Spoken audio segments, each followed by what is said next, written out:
বিসমিল্লাহ বলে ইফতার করবে। যে যত তাড়াতাড়ি করতে পারবে সেই তত বেশি নেকি পাবে। কেউ যদি একটু দেরি করি না, সতর্কতার জন্য একটু দেরি করি, তাহলে এটা হবে ইহুদি খ্রিস্টানের নীতি। এটা ইবাদত। আমি রোজা থেকে তাকে সন্তুষ্ট করতে পারবো না, একজনের নীতি পালন করলে তাকে সন্তুষ্ট করতে পারবো, তার নাম মুহাম্মদ সাল্লাল্লাহু আলাইহি ওয়াসাল্লাম। আমি সিয়াম থেকে তাকে খুশি করতে পারি না, অসম্ভব। একজনের নীতিতে আমি তাকে সন্তুষ্ট করতে পারি, যার নাম মুহাম্মদ সাল্লাল্লাহু আলাইহি ওয়াসাল্লাম। তাড়াতাড়ি ইফতার করতে হবে। ইফতার তাজা খেজুর দিয়ে। আব্দুর রাজ্জাক কোথায় তাজা খেজুর? শুকা খেজুর দিয়ে।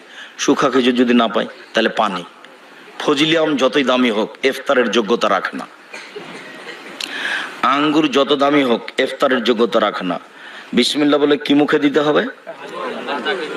তাজা খেজুর, নেই যে শুকা খেজুর, নেই যে পানি। বোঝা যায়নি? পানি মুখে দেওয়ার পরে জাহাবাজ জামাবতালাতিল ওর সাবাতালার যে ইনশাআল্লাহ। ঘুমের ঘরে স্বপ্ন দোষ হলে কোনো সমস্যা নেই, কাঁচা ডালে মেশাক করলে কোনো সমস্যা নেই, পেস্ট দিতে দাঁত পরিষ্কার করলে কোনো সমস্যা নেই।